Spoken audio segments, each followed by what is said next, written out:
안녕하십니까 조합원 여러분. 오늘은 우리의 시공사가 될 삼성물산에 대해서 말씀드리겠습니다. 제가 영상이 조금 길어질 수도 있는데 가장 중요한 이야기니까 꼭 들어주시길 바랍니다. 여러분의 전 재산이 걸린 문제입니다. 삼성물산, 옛날에는 아파트 하면 현대였습니다. 그러나 요즘은 아파트 하면 무조건 레미안입니다. 서울의 많은 재건축 현장이 레미안만을 찾고 있고, 레미안이 해서 실패한 경우는 거의 없고, 레미안의 프리미엄이 옛날에는 2억 3억이었는데 지금은 가구당 5억에서 10억을 가져다 주고 있습니다. 그럼 왜 그런지를 이해를 해보면 아실 텐데요. 먼저 삼성물산은 두바이에 있는 부르주 칼리파라고 세계에서 가장 높은 빌딩, 가장 짓기 어려운 기술을 삼성물산이 해냈습니다. 그래서 지금 세계에서 가장 높은 빌딩 중에 하나인 두바이의 부르주 칼리파는 삼성물산의 기술로 만들어진 건물입니다.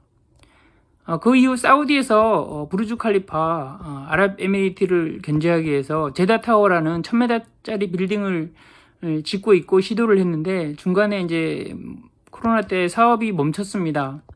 그래서 사업을 재개하면서 사우디에서 가장 돈 많은 사우디에서 삼성물산을 시공사를 초청을 했지만 삼성물산은 거절하였습니다. 가장 기술도 높고 자본도 많은데 삼성물산이 거절한 이유는 중간에 건축이 중지되어 있었고요. 아마 수익성이 안 나기 때문에 거절했던 것 같습니다. 그 영향이 자본도 많고 기술력도 높으니 우리가 혜택을 보게 된 거라고 봅니다. 삼성물산이 강서구에 제다타워를 입찰하지 않음으로써 많은 재정적인, 인력적인 여유가 있었을 것입니다. 그 모두가 찾는 삼성물산이 투명한 곳, 집행부가 바뀌니까 바로 우리 구역에 들어와서 삼성물산이 시공사의 지위를 각이지기 직전인 것입니다. 그런 기술력이 있고 자본력이 풍부한 회사가 당연히 집을 잘 지어줄 수밖에 없겠죠. 그러니까 프리미엄이 5억, 10억이 붙는 것입니다. 그러면 그 기술력과 자본력이 있다고 해서 프리미엄이 5억, 10억 붙지는 않습니다. 그 아파트 시장에서 삼성의 기준이 있기 때문입니다. 그들의 기준은 업계에서 정평이 나 있습니다. 조합에서 어떤 조합이든 담합을 하지 않습니다. 담합을 할 수 없는 이유가 삼성이라는 브랜드가 담합을 함으로써 손해보는 게 너무 많기 때문에 어떤 경우라도 담합을 하지 않습니다. 그래서 조합원들의 권익이 그만큼 높아집니다.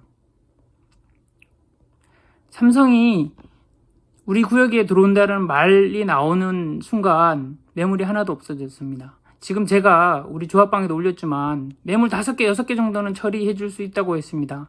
조건은 삼성물산이 시공사로 체결된다는 조건입니다. 서울 모든 재건축 현장에서 평균 레미안이 시공사로 선정되는 순간 조합원들의 집값은 기본적으로 즉시 3억 원 정도가 올랐습니다. 우리 구역도 마찬가지입니다. 삼성이 레미안으로 체결되는 순간 3억 정도 오른다고 하고 부동산 사장님들이 물건 달라고 난리를 치고 있습니다. 저도 글을 올렸지만 아무도 연락을 안 주고 있습니다. 여러분들도 똑똑해서 삼성의 가치를 알고 있는 것 같습니다. 그럼 삼성이 어떤 기준을 가지고 있길래 그런 프리미엄을 가지고 올까요? 삼성은 공사 기준부터 까다롭습니다. 하청을 주지 않고 하청의 구조가 가장 작고 그리고 대부분 직접 관리를 하고 품질 관리를 해서 기준보다 낮거나 잘못됐거나 법을 어겼을 경우는 무조건 재시공을 합니다. 철저하게 하고 있습니다. 안전과 품질이 상당히 우리나라 최상의 위치에 있기 때문에 믿을 수 있는 주택을 건설하고 있는 것입니다. 그리고 삼성 레미안 자체가 프리미엄 브랜드이기 때문에 그 지역에서 입찰을 했을 경우는 중급, 상급이 아니면 입찰을 하지도 않고 중급, 상급 이하로는 절대로 집을 짓지 않습니다. 프리미엄을 유지하고 사업을 지속적으로 하려면 품질도 기준도 엄격하게 지켜져야 하기 때문입니다. 그래서 너도 나도 삼성 레미안을 찾다 보니 프리미엄이 3억, 입주 시에는 5억까지 올라가게 되는 것입니다. 강남에 33평 60억에 거래된 기록이 있다고 하는데 그것은 레미안입니다. 언론에 검색해 보시면 다 아실 것입니다. 그럼 당장 삼성 레미안 계약만 해도 우리 집이 3억씩 오르는데 지난 현산의 경우는 어땠습니까? 아파트 붕괴되고 신뢰가 무너지고 시공사 지휘에서 항상 약속은 많이 하고 모든 약속을 지키지 않았습니다. 지금 해임총에서도 똑같지 않습니까? 많은 약속을 해가지고 또 어르신들 속이고 조합원들 빨리 해준다고 하고 하는데 약속을 지키진 또 못했고 앞으로 그렇게 해도 지킬 수도 없습니다. 그리고 해임총회가 성공할 수도 없고 성공한다 그래도 절대로 계획대로 진행이 되지 않습니다. 그것은 도정법 때문에 그렇습니다. 제가 그거 관련해서는 따로 동영상을 올려드리겠습니다. 결국은 현대산업은 지키지도 못할 거고 해임총회가 돼도 조합이 쓴다라는 결과가 오기 때문에 절대로 참여해서도 믿어서도 안 됩니다. 철회서를 제출해야 되는 이유이기도 합니다.